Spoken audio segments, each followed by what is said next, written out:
Deep in the mountains of eastern Kentucky, where fog clings to the hollows like a burial shroud and silence speaks louder than any scream, there existed a family whose bloodline had turned against itself. This is the story of Martha May Collier, a woman whose womb became a tomb, and whose children arrived into this world already marked by death. The year was 1947. World War II had ended, but in the remote valleys of Appalachia, time moved differently. The Collier family had lived in the same hollow for 5 generations, isolated by choice and geography. The nearest town, Harlan, sat 23 miles away over treacherous mountain roads that became impassable during winter months. The Colliers rarely left their land. They didn't need to. Everything they required existed within the boundaries of their ancestral property: a creek for water, fields for crops, and each other for companionship. Martha May was born in 1929 to Ezekiel and Sarah Collier. She was the youngest of 7 children, though only 4 survived past infancy. Her childhood was marked by isolation and routine. The family spoke their own dialect, a strange mixture of Old English and invented words that outsiders found nearly incomprehensible. They attended no school. They saw no doctors. They knew only the mountain and each other.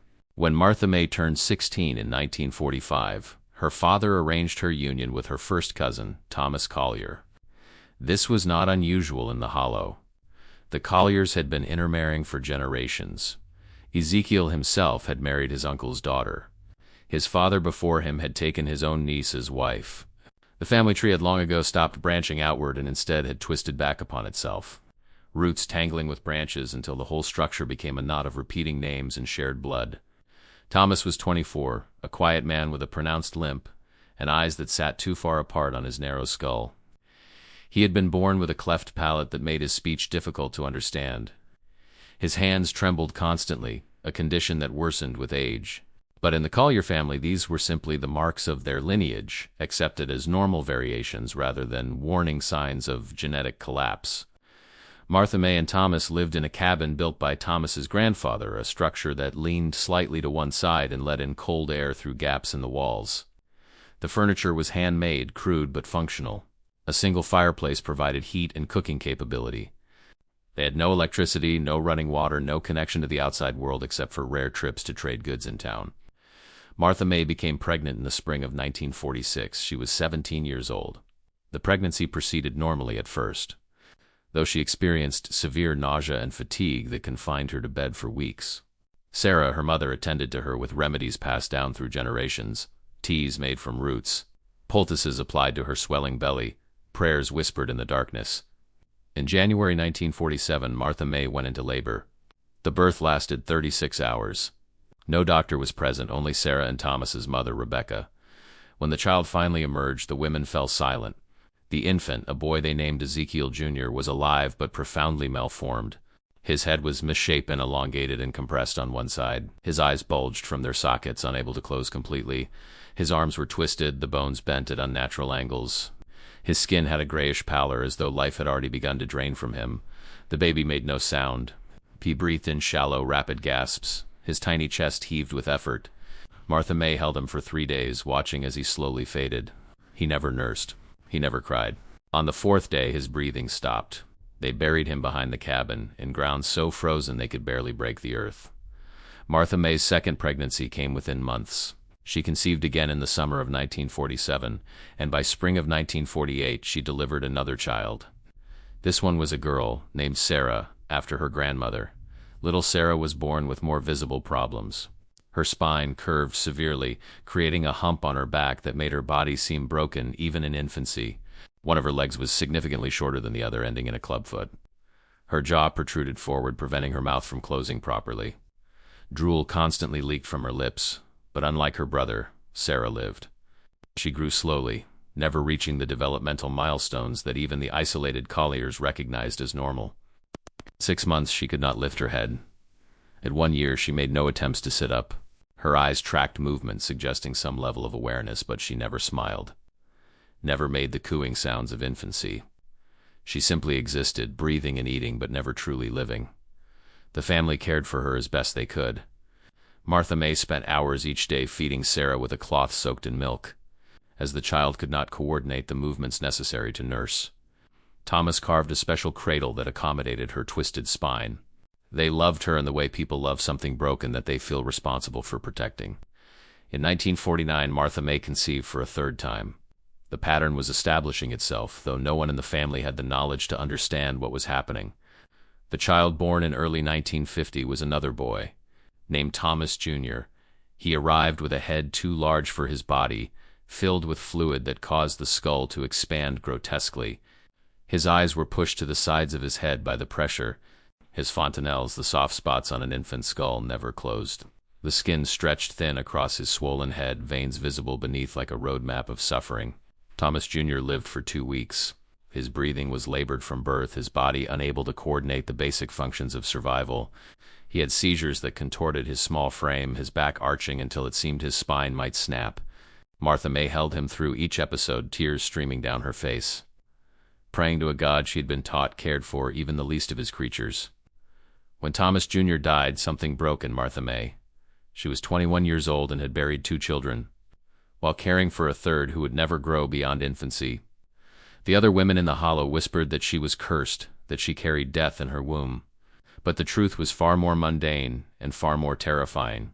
Confiarse já inscrito nesse canal porque equivoca descubrirá os segredos mais sombrios e proibidos da consanguinidade historias que ninguém mais ousa contar. Chapter 2. The Pattern of Decay. By 1951, Martha May had given birth to 6 children. 3 were dead, buried in the small cemetery behind the cabin where wooden crosses marked their brief passages through this world.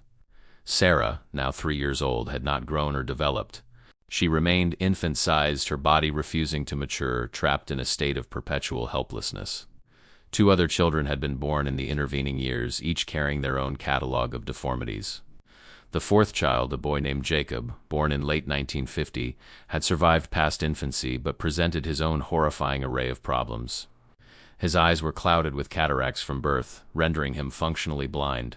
His ears were malformed, small, and set too low on his head, reducing his hearing to muffled approximations of sound. Most disturbingly, his jaw had failed to develop properly, leaving him with a mouth that could barely open, making feeding an agonizing process that took hours.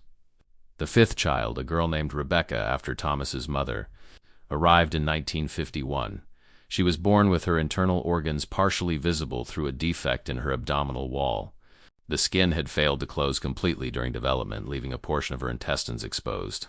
The midwives had tried to cover the opening with cloth soaked in whiskey, hoping to prevent infection, but within days, the smell of rot had filled the cabin. Rebecca lived for 11 days before her small body surrendered to infection and shock. Martha May's body was destroying itself. Each pregnancy took a heavier toll. Her teeth had begun to fall out, her gums receding and bleeding. Her hair thinned and fell in clumps. Dark circles ringed her eyes, which had taken on a hollow, haunted appearance. She was 22 years old, but looked 40. The mountain had aged her, or perhaps the children had, each one taking a piece of her youth, her health, her hope. Thomas watched his wife deteriorate with a helpless frustration that sometimes manifested as anger. He worked the fields from dawn until dark, trying to provide enough food for their growing household of damaged children. His own health was declining as well. The tremor in his hands had spread to his arms and legs. He walked with an increasingly pronounced shuffle. His speech, already difficult due to his cleft palate, became nearly incomprehensible as his facial muscles weakened. The other families in the hollow began to avoid the Colliers. When Martha May appeared in town for rare supply runs, people turned away, made excuses to cross the street. They saw her children, the ones who had survived, and recognized something fundamentally wrong, though they lacked the education to name it. These were superstitious people, prone to believing in curses and divine punishment. They wondered what sins the Colliers must have committed to be afflicted with such obvious evidence of wrongdoing.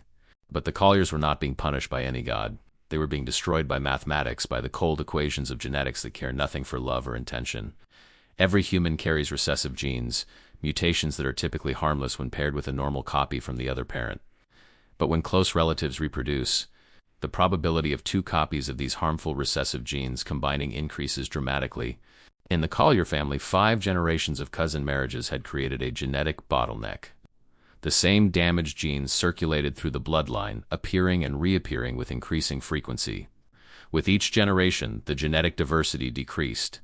With each intermarriage, the chances of devastating combinations increased. Martha May and Thomas were not just first cousins. They were the product of generations of intermarriage. Their genetic similarity was so high that their children inherited matched pairs of mutated genes affecting bone development, neural tube formation, connective tissue strength, and countless other biological systems. In the winter of 1952, Martha May became pregnant for the 7th time. She was 23 years old. By this time, she had stopped hoping for a healthy child. She simply endured, moving through the days in a fog of exhaustion and resignation. Thomas had stopped touching her with any tenderness. Their coupling had become a grim duty, performed in silence and darkness. The pregnancy was difficult from the start. Martha May experienced bleeding throughout the first trimester. Her belly swelled disproportionately large, and she could feel strange movements inside. Not the normal kicks and rolls of a developing fetus, but irregular thumps and shifts that felt wrong. Sarah, the family matriarch, prepared remedies and said prayers, but even she seemed to have lost faith in their effectiveness. In August 1952, Martha May went into labor prematurely. The birth was quick and violent. The child, another boy, emerged stillborn. His body was covered in thick, dark hair from head to toe, a condition called hypertrichosis that gave him an almost animal appearance. His spine was exposed along his back, the vertebrae visible through a gap in the skin. His internal organs had not developed properly.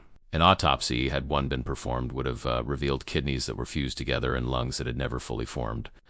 They buried him that same day, adding another wooden cross to the growing cemetery. Martha May did not attend the burial. She lay in bed, staring at the ceiling, her body empty and her mind numb.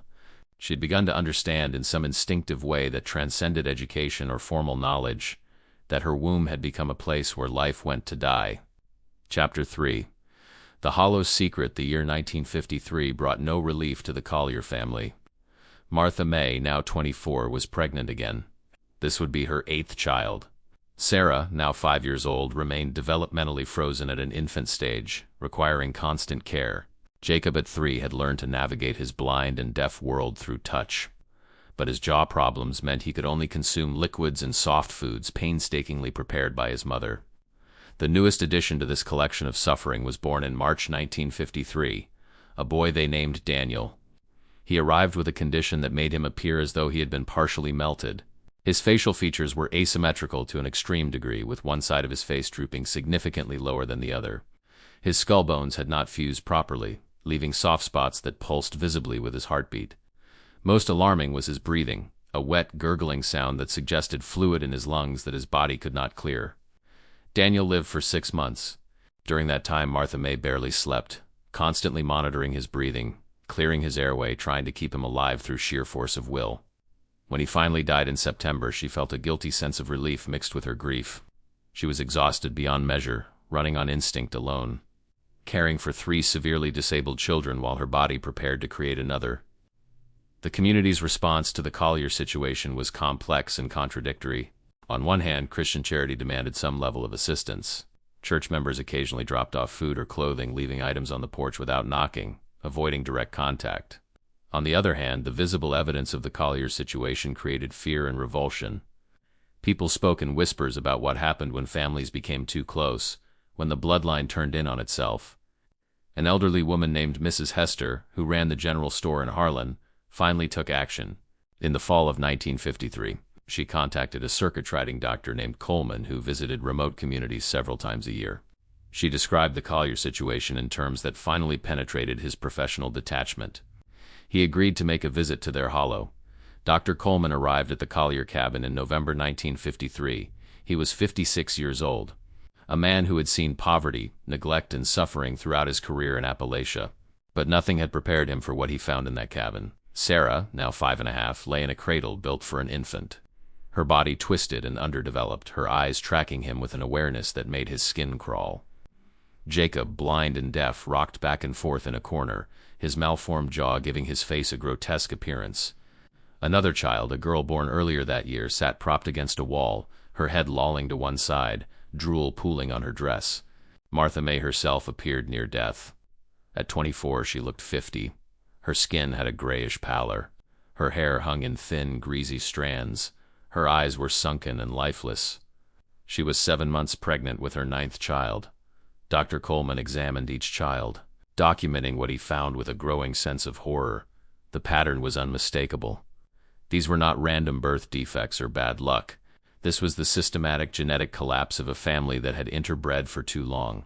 He had read about such cases in medical journals, theoretical discussions of isolated populations and genetic drift, but seeing it in person in this dark cabin that smelled of sickness and despair was entirely different. He sat with Thomas and Martha May and tried to explain. He used simple terms, avoiding medical jargon. "Your blood is too similar," he told them.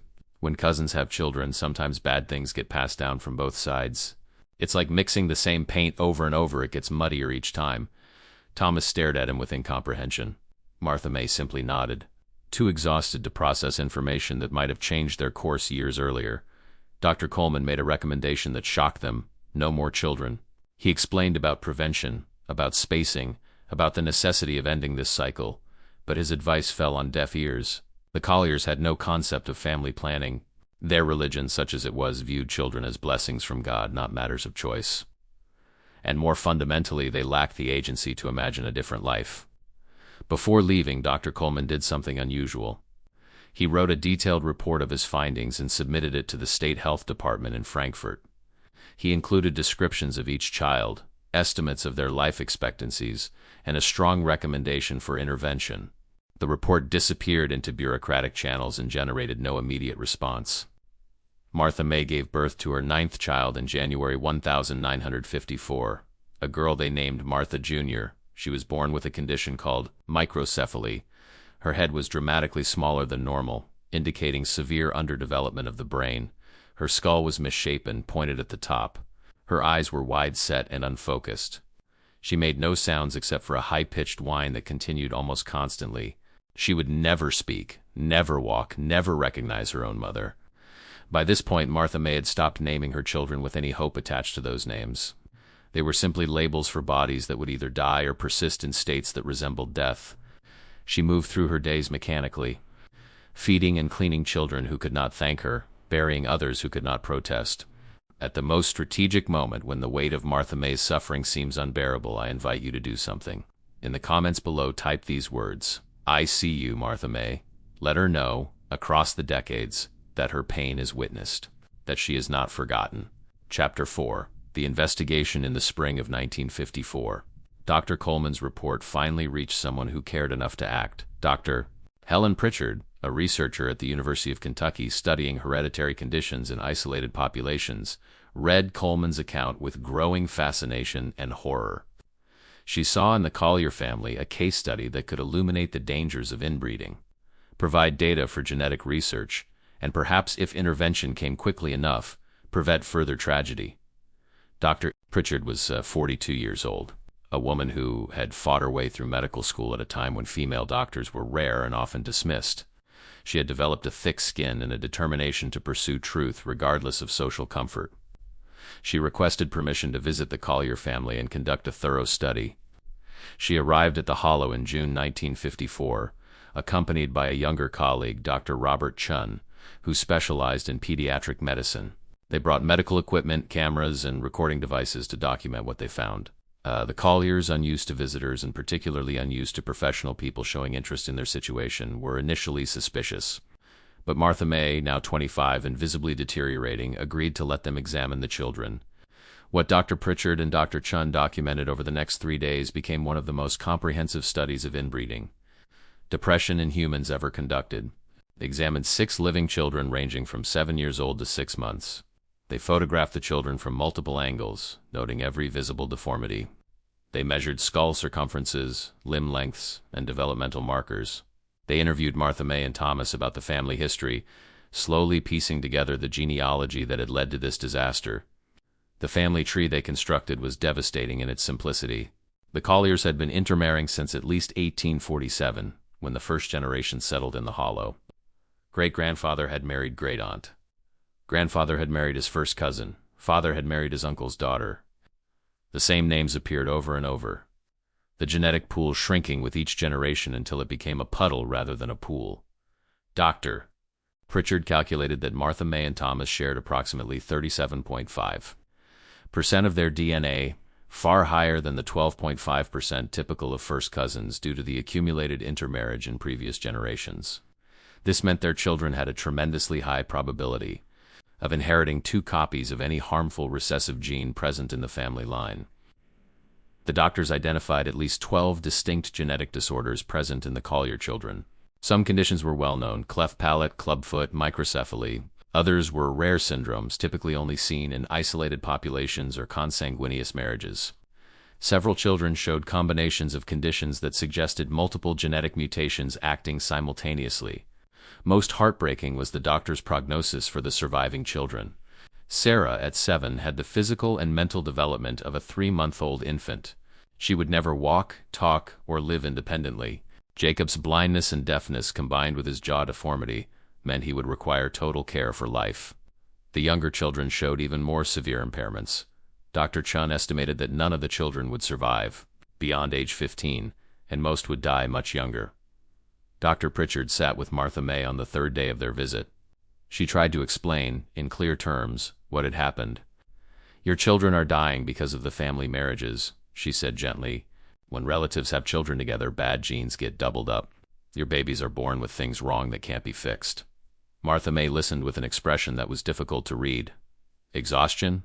Resignation? Finally she spoke, her voice barely above a whisper.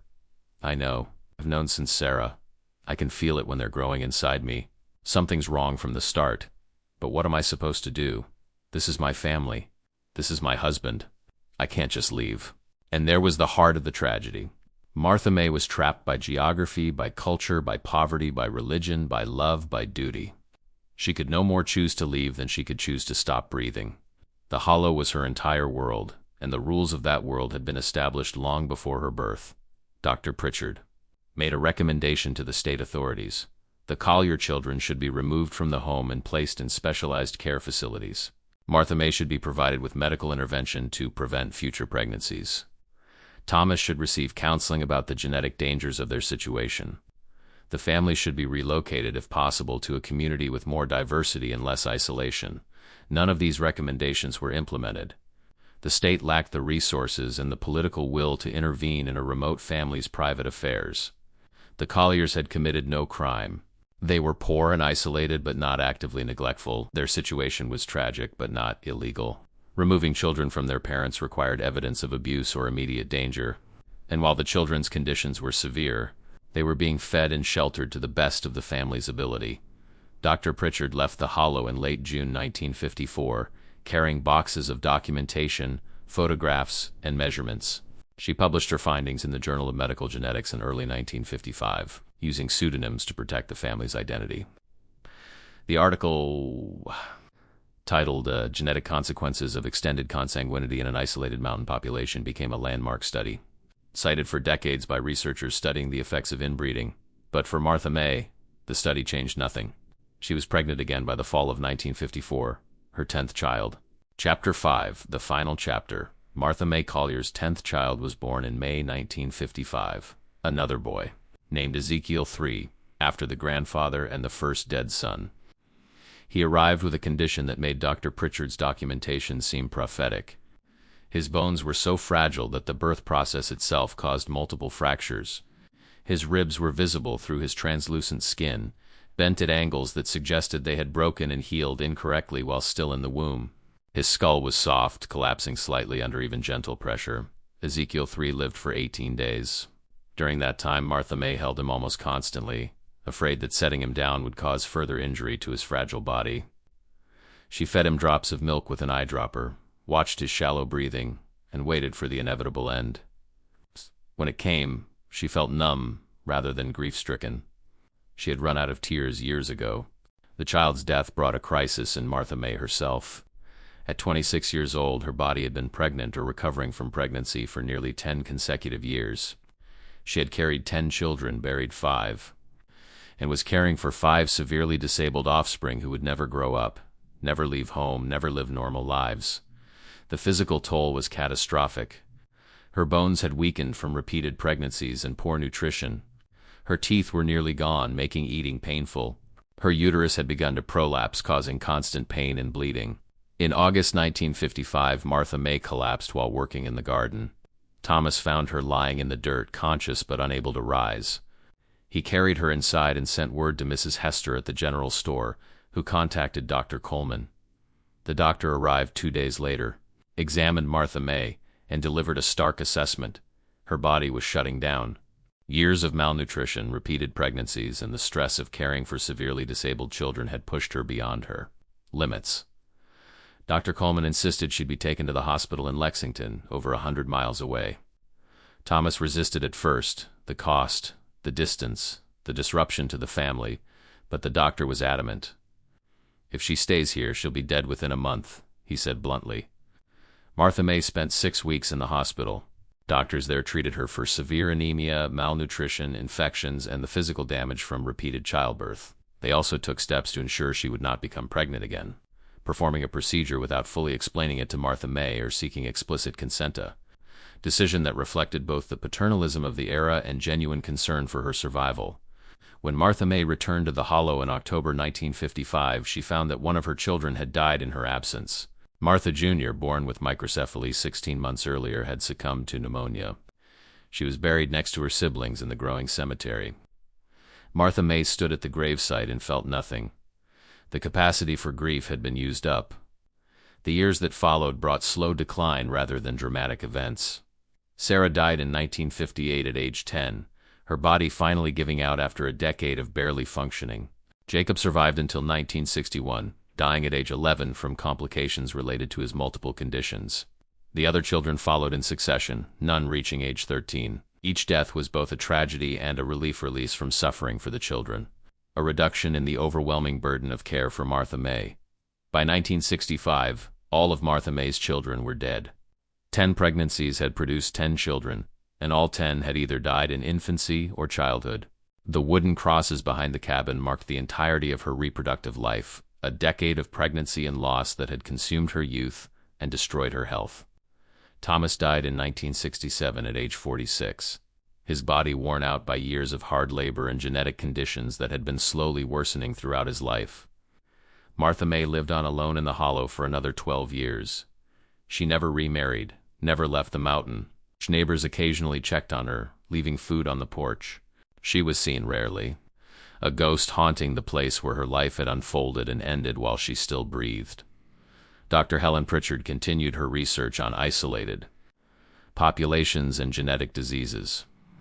She often thought about Martha May Collier, the woman whose body had become a laboratory demonstrating the cruelest mathematics of human genetics. In 1972, she published a follow-up article tracking the outcomes of all 10 Collier children, providing empirical evidence of the devastating effects of sustained inbreeding over multiple generations. The article concluded with a call for public health interventions in isolated communities' genetic counseling, education about the dangers of consanguineous marriage, and medical support for families affected by hereditary conditions. Martha May Collier died in February 1979 at age 49. Her body was found by a postal worker making rounds in the Hollow. She'd been dead for several days. An autopsy revealed that she had died of heart failure, though the coroner noted that nearly every system in her body showed signs of advanced deterioration. She was buried in the small cemetery behind the cabin, finally joining her children. 11 crosses stood in the clearing, marking 11 lives shaped and ended by the slow violence of genetic mathematics. The cabin itself was abandoned and eventually collapsed, returning to the mountain that had isolated the Colliers for so many generations. The story of Martha May Collier and her children became a cautionary tale in medical education, used to teach genetics students about the concrete consequences of inbreeding depression. Her case appeared in textbooks, always with pseudonyms, always with clinical distance. But behind the graphs and statistics and genetic diagrams was a woman who had loved, suffered, and endured more than anyone should have to bear. In the decades since Martha May's death, our understanding of genetics has advanced tremendously. We can now identify specific genes responsible for many of the conditions that affected her children. We can test for genetic compatibility before pregnancy. We can intervene early with medical treatments that might have saved some of her children's lives. But for Martha May, living in an isolated hollow in mid-20th century Kentucky, none of these advances came in time. Her story reminds us that genetic science is not abstract. It plays out in real bodies, real lives, real suffering. The Collier family's tragedy was not inevitable, was the result of isolation, poverty, lack of education, and cultural practices that prioritized tradition over health. Breaking these cycles requires more than scientific knowledge. It requires social change, economic opportunity, access to healthcare, and the will to reach isolated communities with resources and education. If you've watched until this point, you've witnessed one of the darkest chapters in the hidden history of inbreeding in America. If you're not yet subscribed to this channel, subscribe now because we continue to uncover these forgotten stories that reveal the truth about genetic isolation and its devastating consequences. In the comments, I want you to write, "I watched until the end," so I can know who truly appreciates these important historical accounts. Hit the like button if this story impacted you, and share this video with someone who needs to understand the real consequences of sustained consanguinity. These stories matter. These lives mattered. And Martha May Collier, the Appalachian mother of Rot, deserves to be remembered not as a medical curiosity, but as a woman who endured more than anyone should ever have to face.